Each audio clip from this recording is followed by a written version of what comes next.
የባህረ ሰላጤው ጦርነት በእያንዳንዳችን ቤት ገብቷል። 1 ብር 50 ሳንቲም እና 25 ሳንቲም የሚባሉ ገንዘቦች ከጠፉ ዓመታት ተቆጥሯል። ኮቪድ ያተራመሰው ኢኮኖሚ ሳይረጋጋ የዓለማችን ጅሉ ፕሬዝዳንት የለኮሰው የሩሲያ ዩክሬን ጦርነት ነገሩን ከድጡ ወደ ማጥ ወስዶት ዓለም ሳትረጋጋ 3 ዓመታት ተቆጠሩ። በእነዚህ 3 ዓመታት በስንዴ ምርትና በነዳጅ ዋጋ ላይ ቀላል የማይባል ግሽበት ተከስቷል።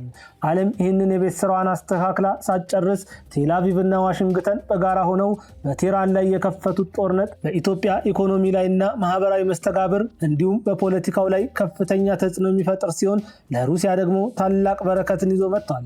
አሁን እውነተኛው የዓለም ፈተና እየተቃረበ ይመስላል። ነገሮች ሁሉ ከሚገባው በላይ ውስብስብ ብሏል። ኢራን በቀላሉ የምትሸነፍ ሀገር አልሆነችም። ብቻዋን ሆና አሜሪካንንና እስራኤልን እየገጠመች ትገኛለች።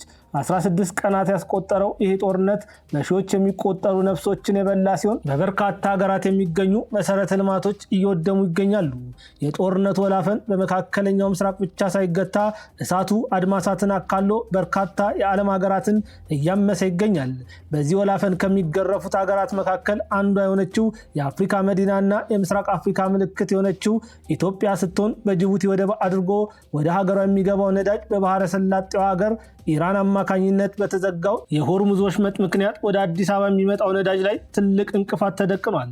ጠቅላይ ሚኒስትር ዶክተር አብይ አህመድ በማህበራዊ ሚዲያቸው ባስተላለፉት መልእክት ላይ ችግሮች ተፈተው ወደ መደበኛ የነዳጅ አቅርቦት ስርዓት እስክንመለስ ድረስ ነዳጅን በቁጠባና ለመሰረታዊ ነገሮች ቅድሚያ በመስጠት መጠቀም እንደሚገባ ገልጸዋል። ጠቅላይ ሚኒስትሩ ይህንን መልእክት ከማስተላለፋቸው በፊት የገንዘብ ሚኒስቴር የሆኑት አቶ አህመድ ሺዴ ባለፈው ሳምንት ሁሉም ነዳጅን የሚጠቀም ህብረተሰብ እና እያንዳንዱ ተቋም ነዳጅን በከፍተኛ ቁጠባ እንዲጠቀሙ ማሳሰባቸው ይታወሳል። ይህ ጦርነት ለሩሲያ ታላቅ በረከትን ይዞ መጥቷል። ህንድ በአሜሪካ የተጣለባት ማዕቀብ ተነስቶላታል። የሩሲያን ነዳጅ ያለ ከልካይ እንደ ልብ በመግዛት ወደ ኒው ዴሊ እየጫነች ትገኛለች። ቻይናም ብትሆን ምስጋና ለገንዘቧ ይሁንና ከሞስኮ ተነስቶ ቤጂንግ የሚደርሰውን ነዳጅ ሳይቆራረጥ በሯ ድረስ እየመጣላት ይገኛል። በሩሲያና ዩክሬን ጦርነት ምክንያት አኩርፈው ከፑቲን ጋር ሆድና ጀርባ የሆኑት የአውሮፓ ሀገራት የሩሲያን በር በድጋሚ እያንኳኩ ይገኛሉ። የሩሲያው የውጭ ጉዳይ ሚኒስቴር የሆኑት ሰርጌይ ላቭሮቭ በርካታ የአረብ ሀገራት ካላ ይልቅ የአሜሪካኑን ፕሬዝዳንት ዶናልድ ትራምፕን የሚፈሩ ይመስላሉ ሲሉ ያላገጡባቸው የባህረ ሰላጤው ሀገራትም ቢሆኑ የፑቲንን እርዳታ እየጠየቁ ይገኛሉ። በጥቅሉ ይሄ ጦርነት በኢራንና በመካከለኛው ምስራቅ የሚገኙ በርካታ ሀገራት ላይ ሚሳይልን ሲያወርድ ለሩሲያ ግን ታላቅ በረከትን ጀባ ብሏታል።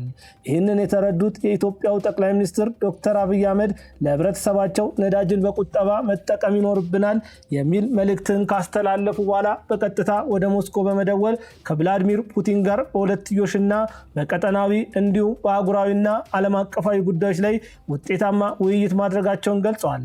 ሰላም ጤና ይስጥልን ውድ አድማጭ ተመልካቾቻችን፣ ይህ መሃል ሚዲያ ትንታኔ ሰዓታችን ነው።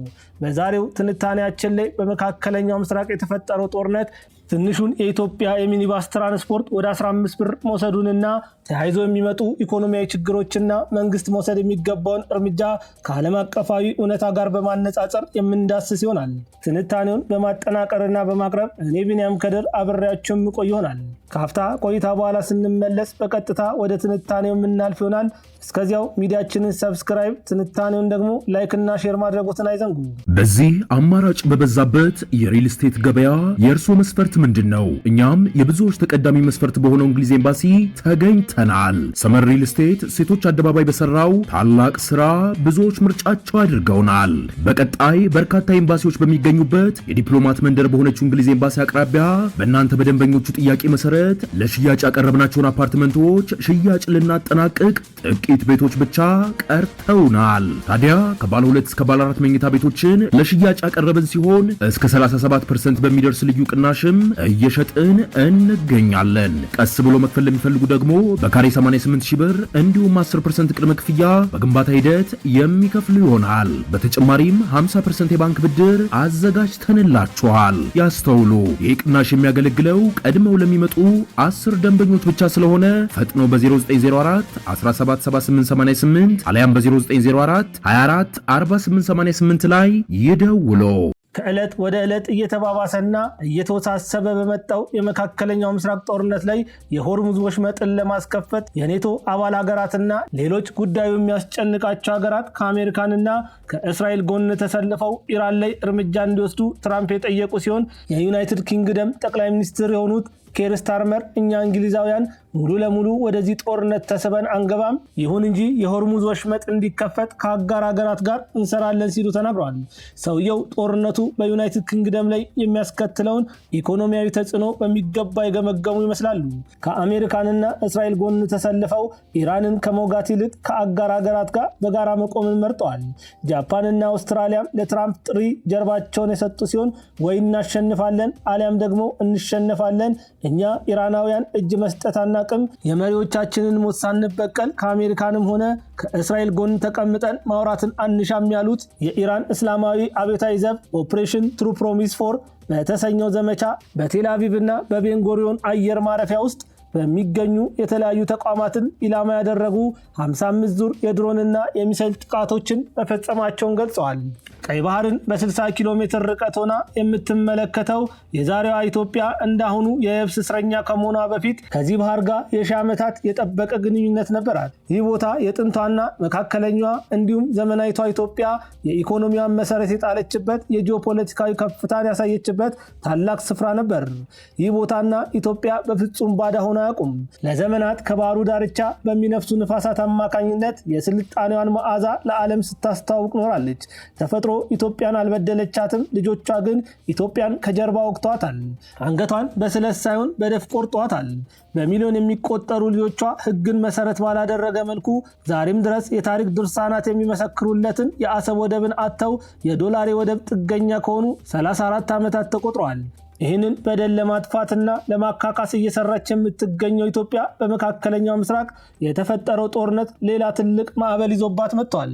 ቤት ለመግዛት አስበው በቂ ገንዘብ የለኝም ብለው ተጨንቀዋል። እኛ ለዚህ ጥሩ መፍትሄ አለን። በኮሪደር ልማት ባሸበረቀችው በለቡ መብራት ኃይል የቤት ባለቤት መሆን ምንኛ መታደል ነው።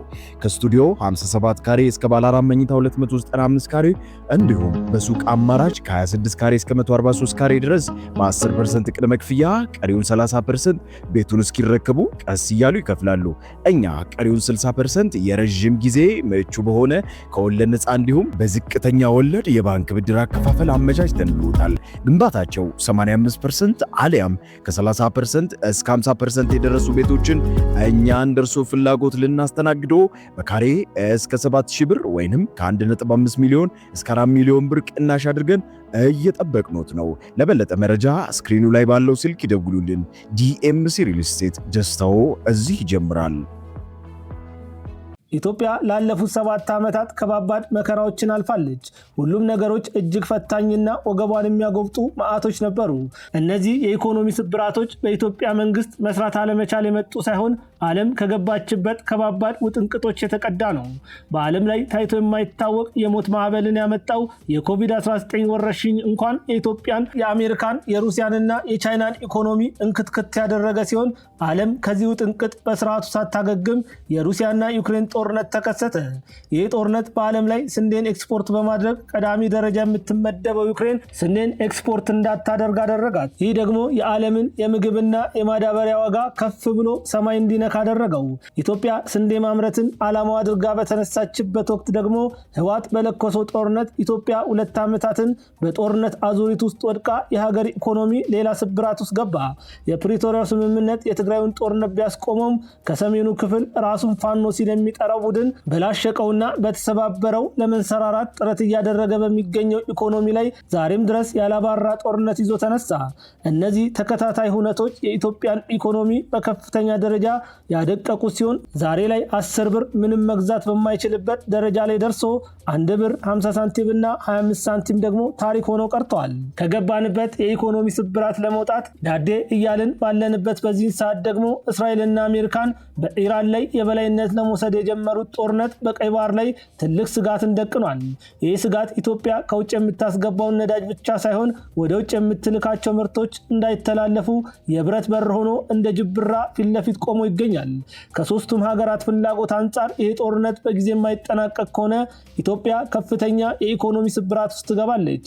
የኢትዮጵያ የእድገቷ ደም ስር የከፍታዋ ማማ የኢኮኖሚዋ ዋልታ ተብሎ የሚጠራው ቡና ከ35 እስከ 40% የሚሆነው ኤክስፖርት የሚደረገው ወደ ሳውዲ አረቢያና የተባበሩት አረብ ኤምሬቶች ሲሆን በዚህ ጦርነት ምክንያት በቀይ ባህር ላይ የሚደረግ ምንም አይነት ጉዞ የሌለ በመሆኑ ምክንያት ኢትዮጵያ ከፍተኛ ዶላር እያጣች ትገኛለች። ያ ብቻ አይደለም። የኢትዮጵያ አየር መንገድ በሳምንት 13.5 ሚሊዮን ዶላር እያጣ መሆኑን አሳውቋል። ጦርነቱ የማይቀጥል ከሆነ ነዳጅ ስለማይገባ ጭራሽ የአውሮፕላን ጉዞም የሚቋረጥ ይሆናል። ይህ ደግሞ አየር መንገዱን ለትልቅ ኪሳራ የሚዳርግ ሲሆን ሰራተኞችን እስከ መቀነስ ሊያደርሰውም ይችላል።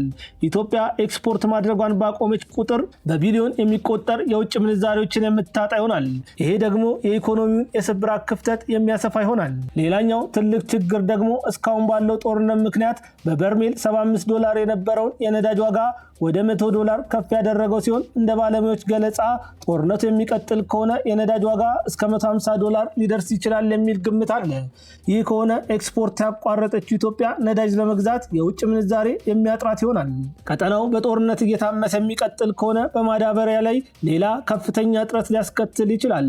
ምክንያቱም ማዳበሪያ የሚመረተው ከነዳጅ ተረፈ ምርት ስለሆነ የነዳጅ ዋጋ በጨመረ ቁጥር የማዳበሪያ ዋጋ ከፍ የሚል ይሆናል። የማዳበሪያ ዋጋ ከፍ ባለ ቁጥር ደግሞ በኤክስፖርት ምክንያት የዶላር እጥረት የሚያጋጥማት ኢትዮጵያ በእርሻው ላይ ከፍተኛ አሉታዊ ችግር ይዞ ይመጣባታል። ይህ ደግሞ በኑሮ ላይ ከፍተኛ ጫናን ይፈጥራል። ጦርነቱ በኢትዮጵያ ላይ ሌላ ጦርነት ይዞባት መጥቷል። ይህ ጦርነት ግን መሳሪያ የሚደቀንበት፣ ሚሳኤል የሚሰደርበት አሊያም ድሮኖች የሚወረወሩበት እንዲሁም ስናይፐር የሚተኮስበት ጦርነት ሳይሆን ከኢኮኖሚ ጋር ግብግብ የሚፈጠርበት እጅግ አድካሚና ከፍተኛ ብልሃትን የሚፈልግ ጦርነት ነው። የኢትዮጵያ ሕዝብ በኢራን ላይ ከሚተኮስበት ሚሳኤል እኩል የኑሮ ውድነት በአናቱ ላይ ሊተኮስ ከጫፍ ደርሷል። ይህ ከመሆኑ በፊት መንግስት አንዳንድ እርምጃዎችን መውሰድ ይጠበቅበታል። ለምሳሌ ከመካከለኛው ምስራቅ የሚገቡ ነዳጆችን በጊዜያዊ ውል ከአፍሪካና ከሌሎች አማራጮች መፈለግ ሳይኖርበት አይቀርም። በእርግጥ ይሄ ጉዳይ እጅግ ቀላል የሚባል ጉዳይ አይደለም። ብዙ ነገር ይፈልጋል። ግን መንግስት አማራጭ ይሆናል ያለውን መጠቀም ይኖርበታል። ከዚያ ውጭ መሰረታዊ በሆኑ ፍጆታዎች ላይ በማተኮር ለጊዜው የቅንጦት የሚባሉ ጉዳዮችን ማዘግየት መቻል አለበት። ይሄ ብቻም ሳይሆን ከተለያዩ ረጂ ሀገራት ጋር የገንዘብ ብድር የሚያገኝበት መንገድ መፈለግ አለበት። የዋጋ ግሽበቱ ዝቅተኛ ገቢ ያለውን ዜጋ እንዳያደቀው መንግስት በመሰረታዊ ሸቀጦች ዘይት፣ ስኳር፣ ስንዴ ላይ ያለውን ቀጥተኛ ድጎማ መጨመር አለበት። የመንግስት በጀት ለማስተካከል ደግሞ አማራጭ መንገዶችን መከተል ይኖርበታል። ነገሩ ከባድና ውስብስብ ነው። ኢትዮጵያ ጦርነቱን ተቀላቅላለች። የኢትዮጵያ ውጊያ ግን በሚሳኤል አሊያም በድሮን የታጀበ ሳይሆን ጦርነቱ ይዞባት የመጣውን አደጋ ለማሸነፍ የሚደረግ ኢኮኖሚያዊ ማሻሻልና የበጀት እጥረት እንዳይከሰት የሚደረጉ ሪፎርሞችን መፈለግ ነው። የዛሬን በዚያ በቃው። ከትንታኔው ጋር እኔ ቢንያም ከድር ነበርኩኝ።